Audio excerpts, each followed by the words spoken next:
Great to have everyone here. And I think we'll just turn it over to you, Emily, and give us what you got.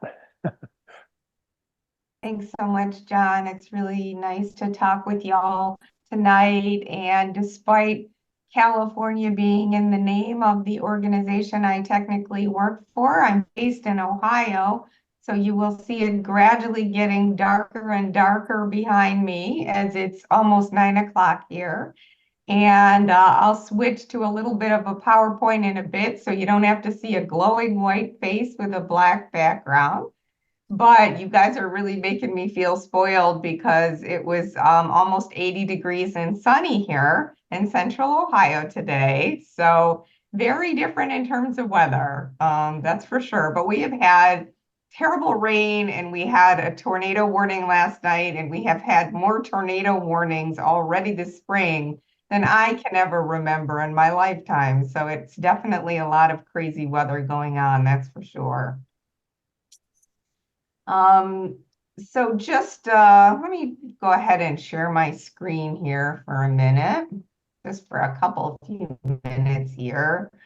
So I am definitely going to be talking a little bit about the IRA, as well as some opportunities to do some creative things with NRCS through cooperative agreements, and a little bit about kind of a new model of ag conservation that we're piloting starting this year. So, as Gusty mentioned, we got connected through the National Healthy Soils Policy Network that has been, providing support to members. I think we're up to more than 32 states across the country right now that have representation on the National Healthy Soils Policy Network.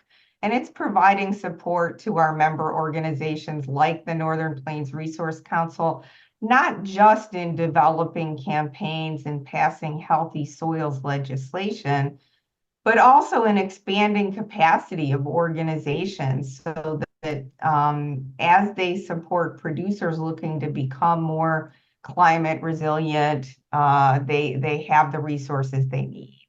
So, as you know, the Inflation Reduction Act brought almost $30 billion additional dollars to 4 NRCS programs.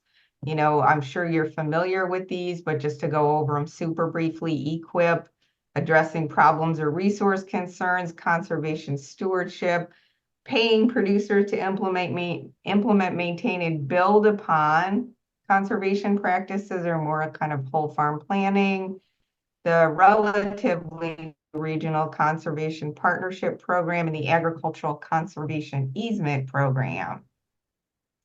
So, that's just a little bit about where the pots of money that were designated in the Inflation Reduction Act. And I don't know how many of you have been following the Farm Bill news of the past day or two, but the Senate released kind of a high-level draft of their proposal. Senator Stabenow, and the House also released I think it was a 5-page outline for what they're thinking about. And there's going to be a markup in the House Agriculture Committee on May 23rd of this month. It should be interesting. But just a couple of quick things about that legislation. Even if the Farm Bill still doesn't move this year, there's a couple important things to note about these two different approaches. The Farm Bills tended to be something that is a little bit more bipartisan as far as Congress goes. And unfortunately, it seems like so far this is, turning out to be a pretty partisan process. The House draft would take this Inflation Reduction Act money.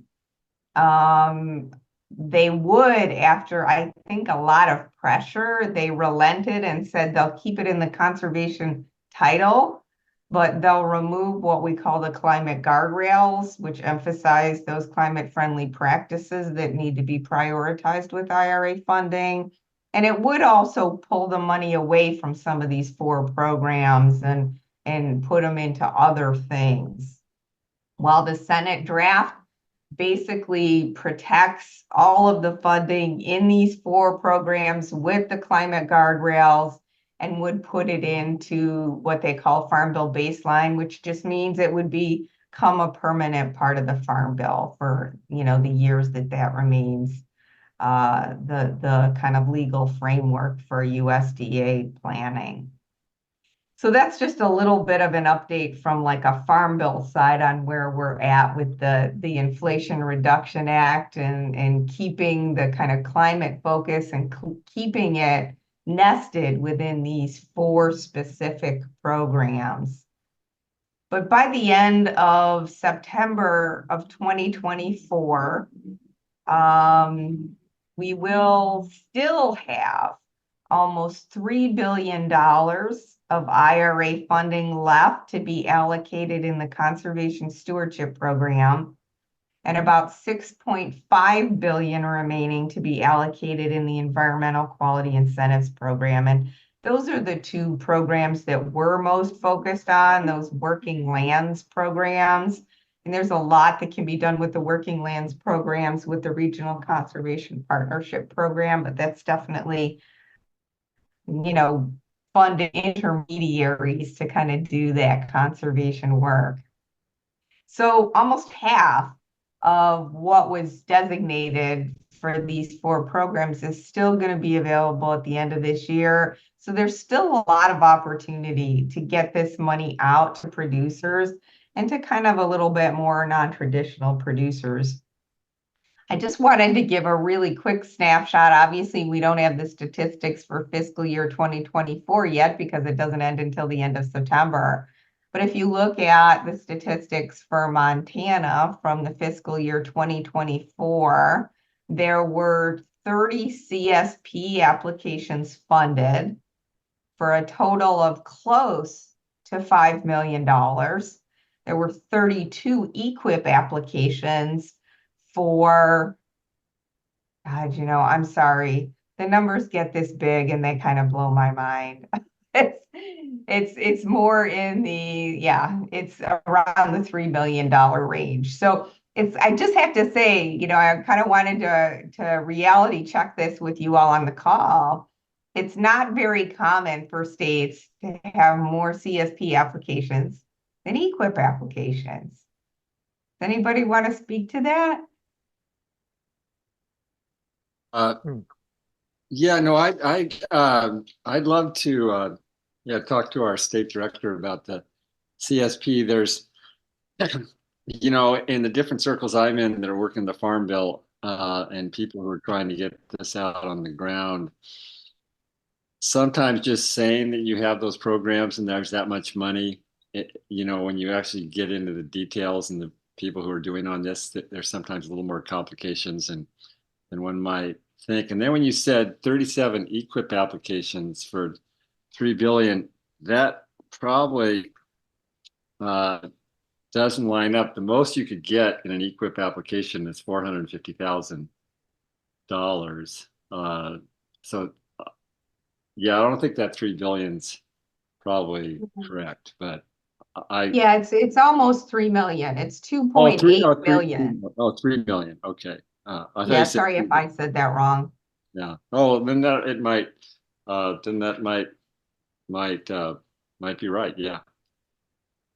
So it's really good to see, I think, that there's a good number of, almost 5 million in CSP dollars being spent in Montana. I mean, I just have to share that sometimes it's really frustrating when I talk to producers and they've used the EQIP program for years, and you ask them about CSP and they say, "What's that?"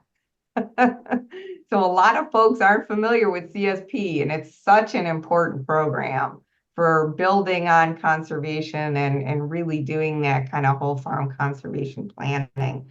So there were only 2 unfunded CSP applications last year and 12 EQIP applications that were deemed eligible but weren't funded.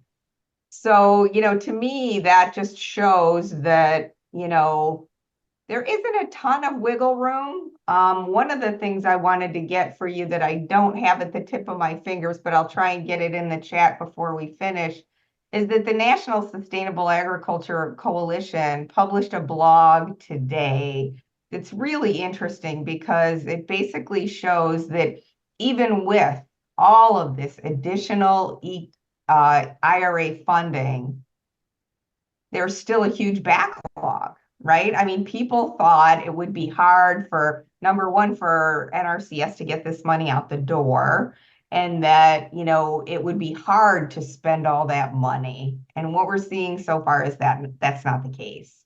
More money, we've got more farmers applying. And I have to say too, the changes that have been made with the Conservation Stewardship Program are incredibly positive too. I mean, the fact that now there's a $4,000 a year minimum payment is really positive because, you know, it is a kind of paperwork intensive program. It makes it worth a producer's while to invest the time if they know they're going to get a minimum of $4,000 a year. So I think that's made a lot of difference, and some of the state conservationists that I've talked to are seeing a huge upticks in CSP applications. So I just thought it'd be interesting. This is a little bit dated. This isn't looking at IRA dollars, but this just shows how some of the obligations have tended to go for those two working lands programs. You see the California and Texas have been getting the largest share of EQIP funding. And then with CSP, you know, it's a little bit more evenly distributed. And again, it shows here that Montana is a little bit more well represented when it comes to CSP, which is a good thing. I think part of our problem with EQIP is that in some areas, people are restricted and not allowed to be in it. I know I'm not. In our county, there's just a very little geographic area that has access to EQIP and the rest of us don't. And I'd like Bill to talk to the director about that too. Yeah, so what is the reason, what is the specific reason they're sharing with you that you don't qualify? We're not in a TIP. Oh, okay. Yeah. Okay. And our TIPs haven't changed forever. And what's a tip? Targeted implementation plan. Okay. Is Okay. that right, Bill? Yeah. Yeah. Okay. I got confused because there's a CRP transition incentive program. So I thought that's what you were talking about. Oh. Another tip, but yeah. Too many acronyms. Yeah, totally. Yeah. So that's interesting. They have like specific resource concerns targeted in other areas, not where you're living, huh? Right. And you know, to me, that really just highlights the importance of participation in state technical committees. I'm curious how many of you on the call participate in state technical committees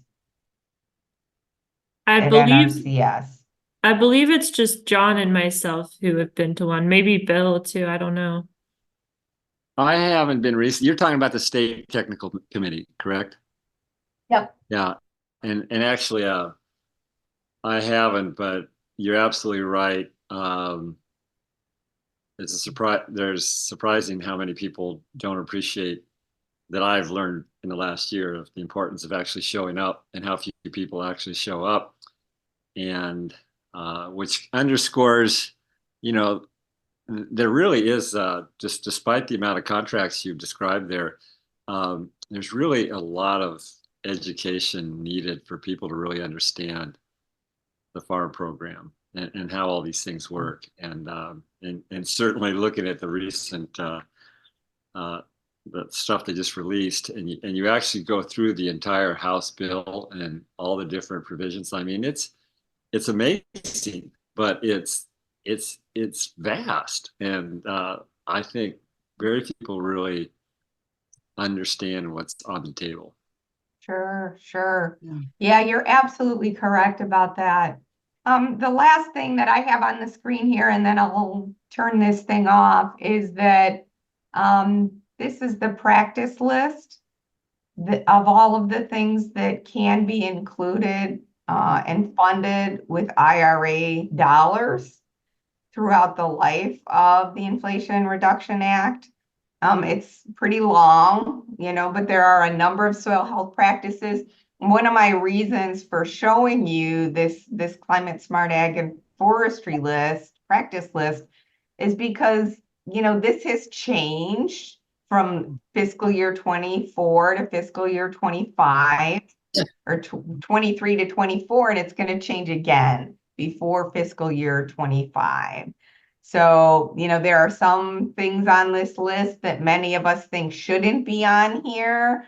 And there are some things that we're working to get on this list that are considered climate smart practices. So it's just good to be aware that there are different options for changing these things and for having kind of a formative influence both at the state level through the technical committee and, also at the federal level.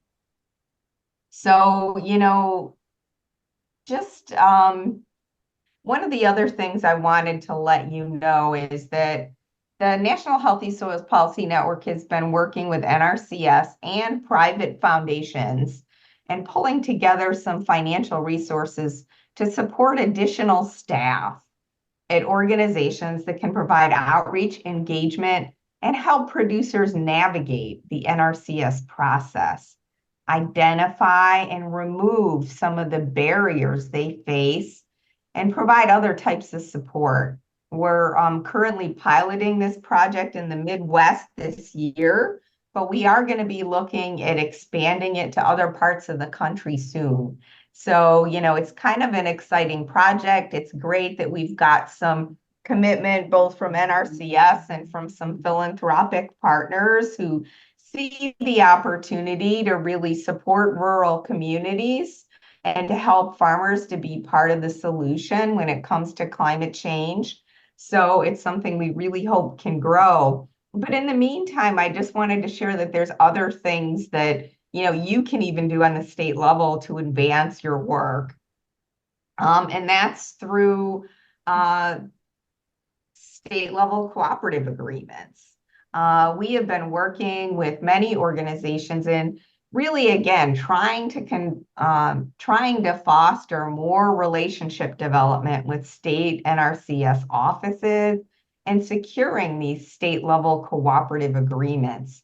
NRCS is increasingly using these agreements as a way to provide funding to non-NRCS partners that can help NRCS reach their conservation goals. And one of the ways people are most familiar with these cooperative agreements, they've had like equity and outreach cooperative agreements to try and get the word about some of these funding opportunities to smaller and underserved producers that haven't been well served by NRCS in the past. So it's really a very viable strategy in terms of getting potentially some resources from NRCS to provide that kind of outreach and support to producers. You can focus on one or a handful of practices or multiple practices.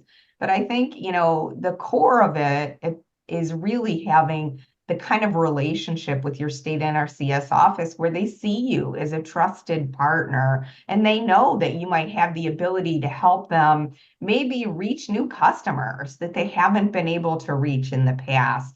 I think, you've already talked about the outreach that's been needed. I always feel like the NRCS has their own lexicon, it's process heavy. There's a lot of, I've been looking and working at these programs for over 10 years now, and I'm still learning all the time because there's a lot to learn and a lot of process and a lot of language. And unfortunately, there's been a real disinvestment in NRCS technical assistance over the years. They haven't really put the financial appropriations for technical assistance in 2 decades. So staff is very overwhelmed. And sometimes that leads to people looking for the biggest applications with the biggest financial price tag so that they can get dollars out the door. And that's why I think it's really important to, to show up, to talk about the producers you work with, to talk about the priorities that you have, and then just really engage in some of their committees and subcommittees and think about opportunities where you might be able to help NRCS reach some of their conservation goals. So I've been talking long enough. I'm happy to totally stop now and answer any questions you might have. Well, great, Emily, I knew this was gonna happen, that we were gonna run up against the time wall, and and here we are.